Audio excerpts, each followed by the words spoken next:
अगर ये भी इनसे नहीं होता है तो फिर मुझे पैदा करने की जरूरत ही क्या थी? क्या कह रहा है तू? क्या कहा तूने? हाँ संतु,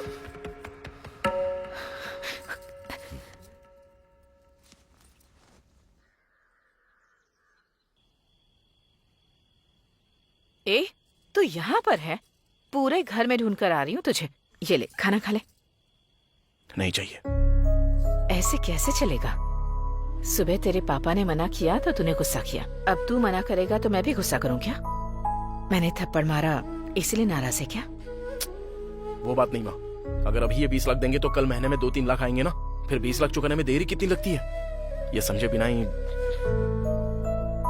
पर वो तेरे जैसे नहीं है बेटा, उन्हें शायद थोड़ा टाइम चाहिए, लेकिन तेरे पापा तेरी खुशी के लिए मना नहीं कर रहे। उस खुशी को पाने में तुम्हें प्रॉब्लम ना हो इसलिए ना चाहते हुए भी तुम्हें मना कर रहे हैं। माँ मुझे ये सब पता नहीं है क्या? पैसे की प्रॉब्लम नहीं है, गांव में मांगेंगे तो सब लोग दे देंगे इनको, मेरे लिए ही तो मांग रहा हूँ ना।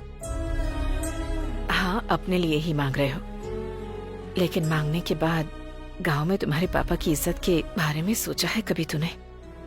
आज तक तेरे पापा ने कभी किसी से कुछ नहीं मांगा है, अब मांगेंगे तो सिर्फ तेरे लिए ही मांगेंगे।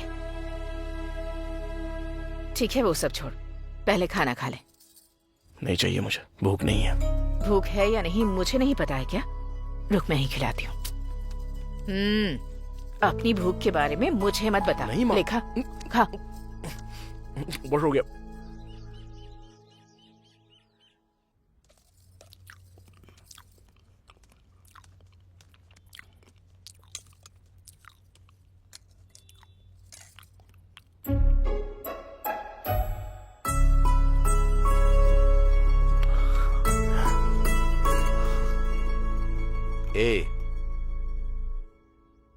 तूने जो 20 लाख मांगे थे ये वो है, अब जो करना है कर ले।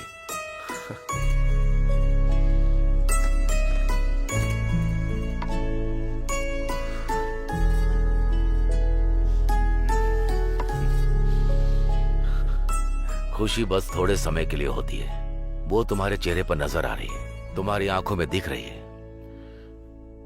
लेकिन दुख के लिए जिम्मेदारी बहुत है जो हमारे अंदर होती है। हमारे दुख को कम करके खुशी दोगे या जिम्मेदारी हमारे पर डाल दोगे, ये तुम पर छोड़ता हूं, अब तुम्हें ही सोचना है। जिंदगी में अगर हमें ऊपर आना है तो उसमें पैसे का महत्व तो नहीं होता, बल्कि जो इंसान साथ रहते हैं उन्हें हमेशा साथ रहना चाहिए।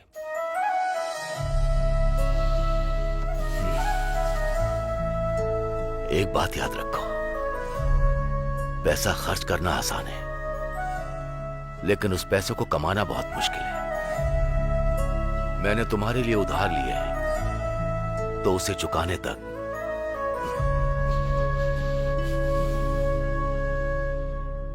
हमारे बीच में बात नहीं होगी। माँ ये क्या कह रहे हैं? हाँ लक्ष्मी, मैं इसको हर रोज याद आता हूं ना, ये उधार भी इसे याद आना चाहिए, इसीलिए मैंने ये फैसला लिया है। पापा।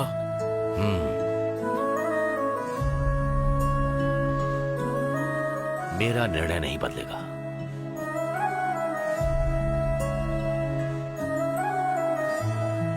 उन्हीं पैसों से उसने शहर में आकर कंसल्टेंसी ज्वाइन की।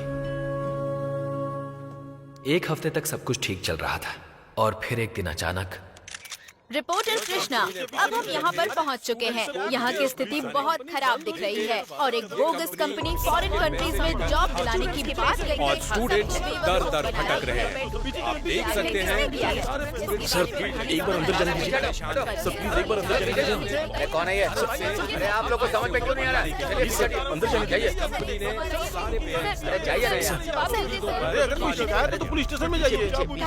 नहीं यहाँ कुछ नहीं होने वाला। मेरे पापा एक किसान है, जमीन बेचकर पैसे दिए थे और आप कह रहे हैं कि मैं जाऊं यहाँ से? अगर घर वालों को ये बात पता चली तो रोड पर आ जाएगी मेरी फैमिली। पैसा खर्च करना आसान है, लेकिन उस पैसे को कमाना बहुत मुश्किल है। मैंने तुम्हारे लिए उधार लिए, तो उसे चुकाने तक हमारे बीच में बात नहीं होगी। ऐसे टाइम पर उसने मुझे कॉल किया था। मैं इसी कंपनी में जॉब कर रहा था। ये बात मैं घर पे भी बोल नहीं पाऊंगा। ये भी सही बात है। आखिर क्या बोलेगा? बताएगा तो अंकल की इज्जत का क्या होगा? इज्जत 4 लोगों के बातों में नहीं होती है। हमने गलती की है तो डर लगता है ना, अब वही डर मुझ में भी है, इसलिए